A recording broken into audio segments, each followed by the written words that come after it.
চায়নার বাণিজ্যিক কেন্দ্র হংকংয়ের উত্তরাঞ্চলের তাইপো জেলার ওয়াংফুক কোর্ট কমপ্লেক্সের অন্তত ৩টি আবাসিক ভবনে বুধবার আগুন ধরে যায়। পরবর্তীতে ভবনের অন্যান্য অংশে আগুন ছড়িয়ে পড়ে।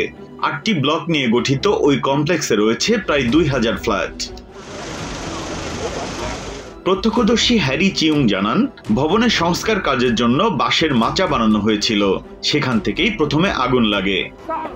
বিকেলের দিকে আমি হঠাৎ খুব জোরে একটি শব্দ শুনি। এরপর আমি নিচে নেমে গিয়ে দেখলাম লোকজন বলছে ৫ নম্বর ব্লক ভয়ঙ্করভাবে পুড়ছে। আমি দ্রুত বাসায় ফিরে গিয়ে আমার জিনিসপত্র গুছিয়ে নিই, তারপর সেখান থেকে বের হয়ে নিচে অবস্থান করছি। দমকল বিভাগ এদিন স্থানীয় সময় দুপুর ২টা ৫১ মিনিটে ওয়াংফুক কোর্টে আগুনের খবর পায়। বিকাল ৩টা ৩৪ মিনিটে আগুনের তীব্রতা বাড়ায়, সেটিকে ৪ নম্বর সতর্ক সংকেত হিসেবে ঘোষণা করা হয়। বুধবার হংকংয়ের স্থানীয় সময় সন্ধ্যা ৭টার হিসাব অনুযায়ী ১৪ জনের মৃত্যু হয়েছে। হাসপাতালে চিকিৎসাধীন আহতদের মধ্যে বেশ কয়েকজনের অবস্থা আশঙ্কাজনক বলে জানা গেছে। বহু মানুষ এখনো ভবনের ভেতরে আটকা রয়েছে বলে আশঙ্কা করা হচ্ছে।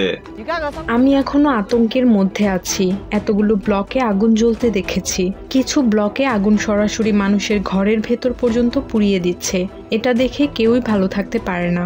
আমাকে এখানেই থাকতে হবে, কারণ আমার অন্য কোথাও যাওয়ার জায়গা নেই। সংশ্লিষ্ট কর্তৃপক্ষ আগুনের কারণ জানতে ইতিমধ্যে তদন্ত শুরু করেছে। ভবনের সংস্কার কাজ চলাকালীন নিরাপত্তা মান বজায় রাখা হয়েছিল কিনা তাও খতিয়ে দেখা হচ্ছে। Biprajit Chanda, TVN 24 news desk. New York থেকে সম্প্রচারিত টিভিএন 24 টেলিভিশন বিশ্বজুড়ে বাঙালির কণ্ঠস্বর।